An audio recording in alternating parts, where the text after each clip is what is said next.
Hello everybody, I'm Ace of Nina, and let's get into the video. So today we are going to be doing something kind of similar to my Umbrella Academy video, where I rate, rank, and talk about the relationships in a show or movie.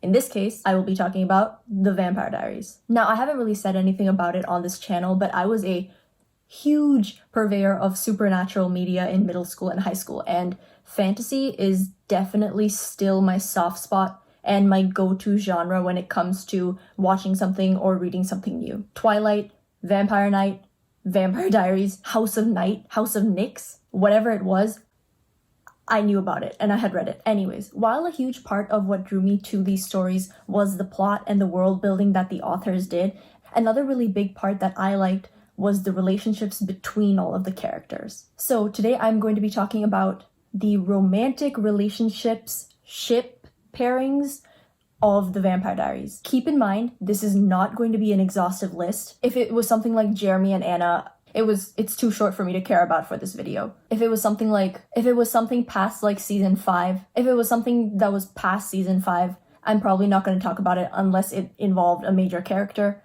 I did not watch Legacies, so I know nothing about that. Don't ask me anything about Klaus's daughter or Caroline's kids. They're not going to be on here. Any of the relationships that the originals had in the original spin-off is probably not going to be on here either. I really only watched the main Vampire Diaries show. Alright, that being said, let's get into it. I will be saying these pairings in no particular order of rank, but I will be describing very vividly why I either like or hate the pairing. Alright, so the first pairing that we have that was not endgame is Stefan and Elena. I have mixed feelings about Stefan and Elena. When I first watched the show, I definitely wanted them to be together, stay together forever and ever, and have the happily ever after, as you do at 14. I was not a Delena girl at all. However, thinking about this pairing, it was kind of doomed from the start.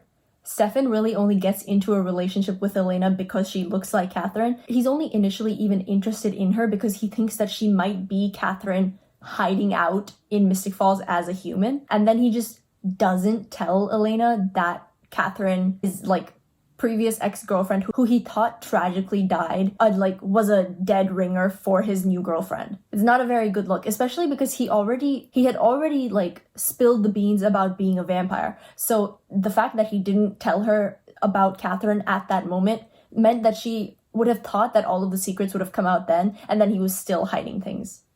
It's not a good look. Also, Elena was very wishy-washy in that relationship. The first time that she and Damon kissed should have been the end of Stefan and Elena. I honestly feel like the only reason that Stefan and Elena even dragged on is because Elena felt guilty that Stefan ended up going with Klaus because he was trying to save her. And because of that, she kept trying to get Stefan to turn his emotions back on and stop drinking human blood, so that she could sort of feel like she had saved him and she didn't owe him anything anymore. I don't think it was really romance that was tying them together anymore so much as shared life experience and guilt. I don't hate this pairing. It makes a lot of sense why they aren't endgame. They had a lot of their own problems. Even when Stefan had his emotions on, he did not take Elena's word into account. He didn't ask for her consent when making decisions that involved the lives of her and her friends and family. And he universally assumed that she would just be okay with doing whatever as long as it meant that she was still alive, even if it meant that her friends and her friends' family members could die because of it. It wasn't a very healthy equal relationship. Number 2, the second pairing that I will be talking about is the other side of this love triangle. Love V. You understand what I mean. Damon and Elena. I didn't like this. It was Damon rocks into Mystic Falls as the first big bad of TVD. He's a horrible person from the get. He behaves abominably with Caroline, and I will be getting into that relationship right after this one. And yet, Elena is still attracted to him in that sort of, he is the bad boy, I have only ever been with the good guy, and so I want to see if I can fix him type thing. None of those relationships ever end well. Similarly to Stefan, Damon never takes Elena's consent when he is doing things that involve her. And given his history, it's even creepier. This man literally murders her brother in front of her because he's upset she will not be with him. Sure, Jeremy came back to life, but he did not know that at the time. He was like, this is a person who has shown no qualms at using violence against her and her family if she does not do what he wants. He is not the man for her. Like, while they do kiss a few times before they actually get together, it's notable that Damon and Elena only actually officially get together once Elena has been turned into a vampire and while they have the sire bond. Because we already established with Klaus and his hybrids that with the sire bond, they basically feel like an overwhelming sense of loyalty and they want to do everything that their sire says. So at this point, she's in a relationship with a man who has noted issues with consent, and she literally cannot say no to him. Like, isn't the only reason why he didn't kiss her in the first season because she was on Vervain? He would have just compelled her to be in a relationship with him, just like he did to Caroline, just like he did to Andy. Like, I know that they're endgame, but why? Why are they endgame? I totally understand that he stops multiple apocalypses and multiple people from straight murdering her and destroying the town, to huge detriment to himself multiple times. But that doesn't mean that he should be owed her as a reward. Them being endgame was expected for the way that this show and its plot went, but that doesn't mean that people should have liked it. But the relationship and them getting together makes sense in context of the complete wackiness that was the TVD plot. The third relationship that I'm going to be talking about today is Damon and Caroline. This relationship, short-lived though it was a huge yikes all the way through. And the fact that Damon raped Caroline. There's no ifs, ands, or buts about it. She did not consent to sleeping with a vampire. She screamed when she found out that he was a vampire. She repeatedly said no, and he had a sexual relationship with her anyways. And Stefan and Elena, when they found out, sort of just let it happen as they figured out how to get Damon away. And the craziest thing to me is the fact that even after Damon and Caroline are no longer together, even after Caroline becomes a vampire and has her own strength back, Damon is still part of their group by virtue of him being Stefan's brother and because he and Elena have a thing. Like, can you believe what Caroline must be thinking? Like, there is no way she actually trusts Elena. Like, Caroline calls Elena her best friend, and that is massively confusing to me. Caroline must have very few friends if she considers Elena her best friend, because Elena literally gets into a relationship with Caroline's rapist. Like, how is she still her friend? And how does she have the patience to deal with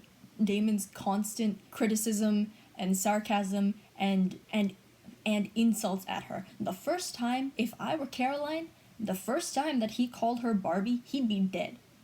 There would have been none of that throwing him down a high school hallway. No. Stake in his heart. He'd be gone. Sorry, Stefan, but your brother's a scumbag. Thinking of that, Elena and Caroline's relationship, while platonic, well, that was still weird. For best friends, y'all don't really care about each other all that much. You seem very ready and willing to ruin your relationships for the boys who are around you. Alright, the fourth relationship that I will be talking about is Stefan and Caroline. This relationship was just kind of meh. Like, hooray, she got the guy. But I liked Klaus and Caroline more. I liked Klaus and Caroline as a concept, as a pairing better.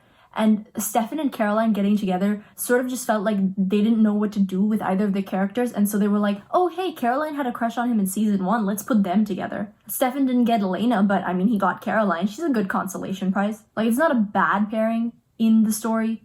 It's just weird from the outside. Also, he dies. Like, they get married and then he dies. How is that a happy ending? If you're gonna get them together, at least keep them together? Number 5, I think. Jeremy and Bonnie. Truly a go girl give us nothing relationship. Bonnie gave everything to that relationship. When she was with Jeremy, she was entertaining no others. She literally brought him back to life at the expense of her own health, possibly at the expense of her own magic. And he repaid that by cheating on her with the ghosts of his ex-girlfriends, who he could only see, I will remind you again, because she brought him back from the dead. He put the bare minimum in that relationship, and she put too much. She deserved better. which moves me on to my next relationship, Cole and Bonnie. I know it didn't technically happen, but I really wanted it to. Cole was absolutely my favorite murdery Michelson, and I think that he and Bonnie would have been great. Cole, as we found out in the originals, was a witch before he got turned into a vampire, which seems really awful now that I think about it. Like, maybe that's the reason why he was serial killery all throughout his 900 years, not locked in a coffin. Anyways, I liked Bonnie and Cole. That pairing was fun. Bonnie and Cole were equal but opposite. You know, like, she could whoop his butt, she could give him one of those witchy migraines if she wanted to, and he also knew how to keep her in check, and like, their interactions were oddly flirtatious for two people who never ended up in a relationship. That's all I'm gonna say. I don't remember anymore. Sorry. Klaus and Caroline. Klaus and Caroline were my OTP. Don't get me wrong. I know that they had problems. They had a lot of them. I will be talking about them too. But Klaus and Caroline were the embodiment of every single OTP in most shows that I have had. They are Spike and Buffy. They are Emma Swan and Captain Hook. They are every relationship between a blonde girl and a dark-haired or accented guy. It's all the same. And I shipped it. I loved his British accent. I loved the flirtation. I loved that he was so willing and ready and able to say that he was interested in Caroline, like romantically interested. There was no like beating around the bush with that. He was just like, nah, I like you.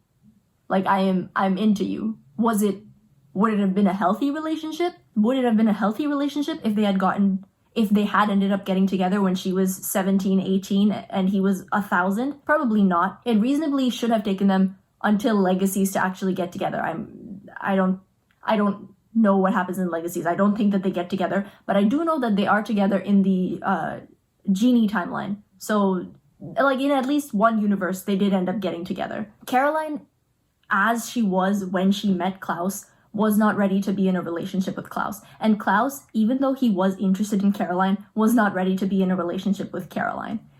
Caroline had a lot of growing that she needed to do. She was still 17 and she was still pretty naive when it came to like the world. She was a baby vampire and she honestly did not have enough power in that. It was a very unequal dynamic between the two of them. Like, he was a 1,000-year-old vampire. Like, once she was in that relationship, what would happen if she wanted to leave? Like, how would she be able to leave him? Would it just be, you can't leave me, I'll kill you? How can you reasonably tell this uber powerful vampire, hey, I'm not into you anymore, or hey, I have feelings for somebody else, or hey, I just don't think I really want to be tied down right now? Like, it would not have worked. And he was still way too murdery. Let us remind you, he was still pulling plots trying to get a one-up on her friends, sometimes kill her friends. He killed her boyfriend's mom to get back at her boyfriend for not wanting to be sired to him and telling the other werewolf hybrids how to do that. Don't quote me. I don't remember what happened when. But that relationship, I adored it. I wanted it to happen by the end of the show. Maybe in the original spin-off, that would have been super cool. But when it happened in season 3 was not the right time. Realistically, the season 4 one time that they were together, it made sense that that was the most that we were going to get from them. But I still ship it. And I will always ship it. Klaus and Caroline are my favorite problematic pairing. You can at me. Please don't actually at me. Alright, now it's time to talk about our favorite trash goblin, the girl everyone loves to hate, and my favorite character on this show, I know. Katherine Pierce. Woo! Give me the booze. I'll take it. Give them to me. Done? Okay. Don't get me wrong, I did not like her actions. I just loved how messy she was. Every time she showed up in Mystic Falls, you knew that drama was gonna follow. I lived for it. The same way that everybody keeps watching beauty channel drama to see the wreckage that is unfolding, that's the way I liked her. Anyways, Katherine was in a few relationships with a few different people, so I will be going in order of chronology. I will be going in order of when they dated her according to TVD time.